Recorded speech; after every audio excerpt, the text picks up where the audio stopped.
ورغم ان احنا في مصر واغلبنا شعرنا وسط مش ستريت ولا كينكي افريقي، لكن المواد اللي قوامها وسط ترطب الشعر وتثبته نادرا ما بنلاقيها، مفيش اي اعتبار لينا.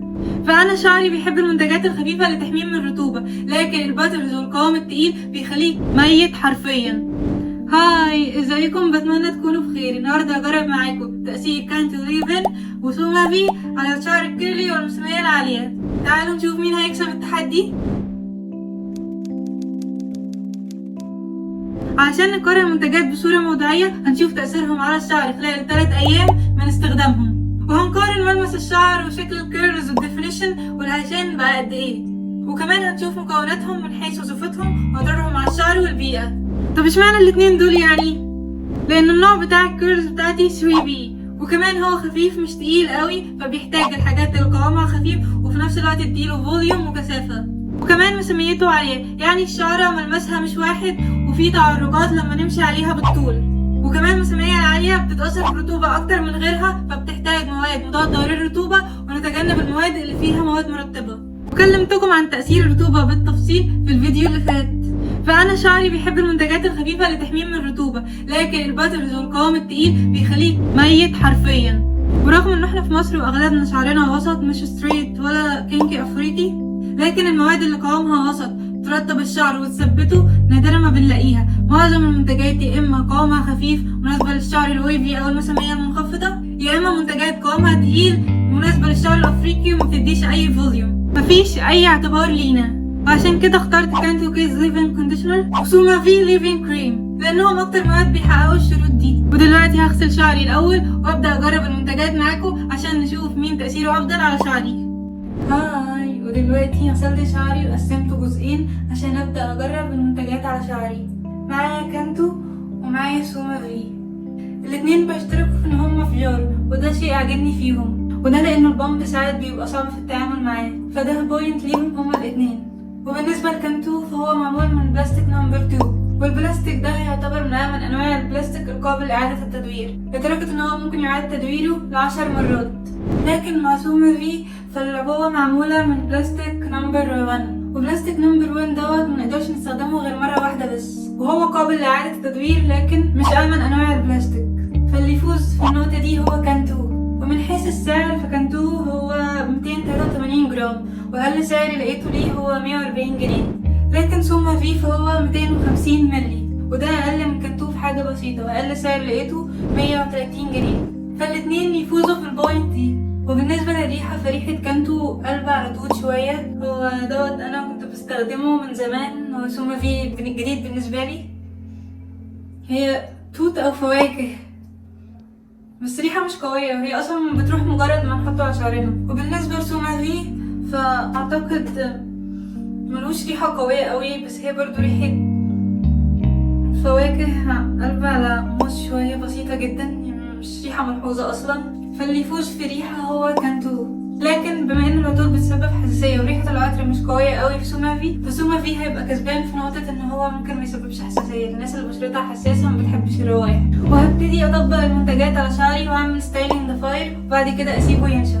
بالنسبة للمكونات الفعالة ففي قاعدة اسمها first 5 ingredients، والقاعدة دي بتقول ان اول 5 مكونات من المنتج هما اللي بيمثلوا النسبة الاكبر منه. وبالنسبة لكانتو كيدز فهو مكون من 18 مادة، ومن أول مكوناته هي المية، وتالت مادة هي الجليسرين، ودي بتجذب الرطوبة وممكن تسبب هيشان في الصيف أو الشتاء. وخامس مادة هي البيهانترايمونيوم كلورايد، ودي مادة كاتيونية بتطلع شحنة موجبة فتساعد على تقليل الهيشان وتسريح الشعر. وحسب موقع EWG Skin Deep، وهو منظمة غير ربحية بتبحث عن مكونات منتجات التجميل وتحدد مدى خطورتها على الصحة من خلال ان هي تدي المكونات سكور من 1 ل10. 10 هو الأكثر خطورة و1 هو الآمن. في الموقع البيهانترايمونيوم كلورايد أخذ سكور 4/10، يعني مش آمن تماما، وده لأنه في دراسات لقت إنه ممكن يسبب حساسية أو مشاكل في الجهاز التناسلي، وممكن يسبب تلوث للبيئة، لكنه آمن في منتجات التجميل لما يكون نسبته أقل من 3% أو 5%. وده معناه إن المواد الفعالة اللي جاية بعد المادة دي نسبتها أقل من كده، زي زبدة الشيا أقصى نسبة ليها هتبقى أقل من 3%. ومادة رقم 7 هي الفينوكسياسينول، ودي مادة حافظة واخدة سكور 4/10، وده لأنها ممكن تسبب حساسية وتأثر على الجهاز العصبي، لكنها آمنة في منتجات التجميل بنسبة أقل من 1%. لكن يفضل تجنبها للأطفال والحوامل عشان الاستخدام اليومي ممكن يسبب لهم أضرار. فاللي جاي بعديها مفروض إن يبقى نسبته أقل من 1%، زي زيت جوز الهند والأفوكادو وزيت الزيتون، فمجموعهم كلهم هيبقى 3%، وده إجمالي الزيوت في المنتج. ولحد هنا الموضوع كان مقبول. لكن المادة رقم 11 وهي الفراجرنس، وهي واخدة سكور 8/10 لأنه مش مكتوب محتوى العطر ده ايه، وده خطر جدا لأنه مفيش شفافية لتأثير المادة دي، واللي ممكن تبقى فيها مكونات تسبب حساسية أو أزمة رئوية خصوصا عند الأطفال والحوامل. وكمان ممكن تلعب في الأستروجين والغدد الصماء، وممكن يبقى فيها مواد سامة جدا للبيئة. فالموضوع مش واضح لأنه في برضه مواد طبيعية بتضيف عطر للمنتج. بس يا ترى ايه المواد اللي في العطر ده؟ والمادة رقم 12 هي السترايمونيوم كلورايد، ودي بتساعد في تسريح الشعر، واخد سكور 4/10 لأنها ممكن تسبب نفس مشاكل البيهانترايمونيوم كلورايد، ولكنها آمنة لما يكون نسبتها أقل من 25%. والمادة رقم 15 و16 هي الهيدروكسي بروبيل كوار والكوار جام، ودي مواد بتغلف الشعر وبتنعمه، لكن ممكن تسبب تراكمات على الشعر. في الاخر كانتو كمكونات فعالة بدل من السكور بتاعه كان هيبقى 2، السكور بتاعه بقى 5، ده بسبب الفينوكسي ايثانول والفراجرنس. ونيجي لسومافي ليفين كريم، وهو مكون من 12 مادة، واولهم هو المية وزيت الارجان وزيت بذور الجزر، ودي زيوت خفيفة بتغلف الشعر وبتحميه، وفي نفس الوقت جزء منها بيخترق الشعر نسبيا، فهتناسب المسامية العالية او المنخفضة. ولو فعلا ده ترتيبهم فالمنتج قيم جدا، والزيوت نسبتها تبقى من 10 ل 20%. وبعد كده المادة الرابعة هي مستخلص أوراق الشاي الأخضر، ودي بتعالج وتحمي الشعر من أشعة الشمس الضارة. والمادة رقم 5 هي فيتامين إي، وده بيعزز لمعة الشعر ومرونته. والمادة رقم 6 هي البيهانترايمونيوم كلورايد، وقلنا إن السكور بتاعه 4/10 وهو نفس أضرار كانتو. وبعديها مادة رقم 7 وهي البوليكاتيرنيوم 10، ودي مادة مناعمة بتغلف الشعر وتحافظ عليه من الرطوبة، ونسبة إنها تعمل تراكمات أقل من الهيدروكسي بروبيل كوار اللي كانت في كانتو. وبعدها مادة رقم 8 اللي هي سترايمونيوم كلورايد، واللي أخد السكور 4/10 واللي موجودة في كانتو برضو. والمادة رقم 11 هي البوتاسيوم سوربيت، ودي مادة حافظة وآمنة. لكن آخر مادة رقم 12 وهي الفراجرنس، ودي ما نعرفش مكونة من ايه زي كانتو برضو، فهنا التأثير مش مضمون ولازم الشركة توضح مكونات العطر. وفي الآخر سومافي هياخد سكور 4/10 وهو آمن من كانتو، لكن مازال مش أمن حاجة للبشرة الحساسة والأطفال والحوامل. سومافي في الآخر هو اللي كان سهل جدا في التسريح، وكمان مش بنحتاج منه كمية كبيرة أبدا. شايفين شعري عامل ازاي؟ ودلوقتي خلاص الستايلينج، وهسيب شعري ينشف لحد بكرة، وبكرة نشوف النتيجة سوا. هاي، ورجعت لكم، وده شعري في أول يوم. ده كان الجزء بتاع كانتو، وده كان الجزء بتاع سومافي. بالنسبة للملمس فأنا حاسة إن كانتو وسومافي يعني الاتنين واحد، مفيش فرق في الملمس. الملمس ناعم شوية في الاتنين. وبالنسبة للديفينيشن فأنا حاسة إن كانتو الكيرلز فيه مش ديفايند قوي، يعني أعتقد إن هو هيعيش بسهولة، خصوصا إن احنا دلوقتي في الشتاء. شايفين هنا عامل ازاي؟ الكيرلز واسعة، فدوت ممكن يعرضها اكتر للهشام. لكن في الجزء بتاع سومافي الكيرلز فاين اكتر، وهنا في هولد اكتر، يعني حاسة ان هنا الشعر مش هيهيش بسرعة زي كانتو. الاتنين بالنسبة لي نتيجتهم عجبتني، لكن مين اللي هيقدر يحافظ على شعرك اطول فترة ممكنة؟ وده شكل شعري في اليوم الثالث. انا عادة شعري بيبدأ يهيش على ثالث يوم، مفيش منتج قعد اكتر من كده معايا.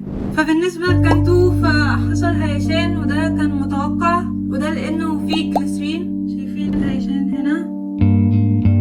وده عكس سومافي اللي لحد دلوقتي لسه فيه هولد والكيرلز ديفايند اكتر، والهيشان كان هنا بس.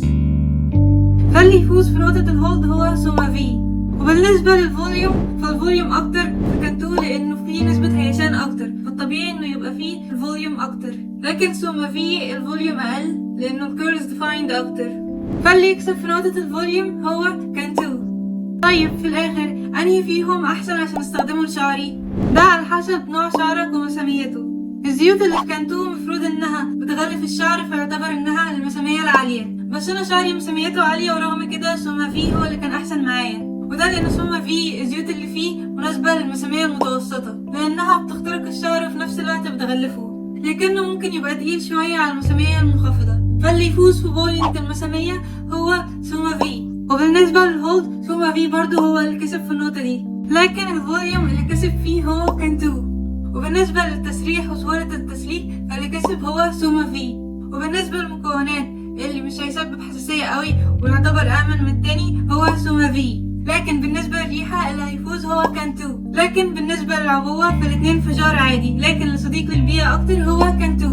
وبالنسبة للسعر فالاتنين واحد تقريبا، فالاتنين ياخدوا بوينت عادي. وفي النهاية الأفضل إنك تحدد أولوياتك عشان تقرر هتشتري مين فيهم. وبس كده. لو عندكم أي سؤال متترددوش تسيبوا كومنت تحت وتقروا أكتر في المصادر. وما تنسوش تشاركوا الفيديو مع الناس اللي بتحبوهم وشعرهم كيرلي. وما تنسوش تعملوا لايك وسبسكرايب عشان يوصل لكم كل جديد. أشوفكم في الفيديو الجاي. يومكم سعيد كله شغف ومعرفة.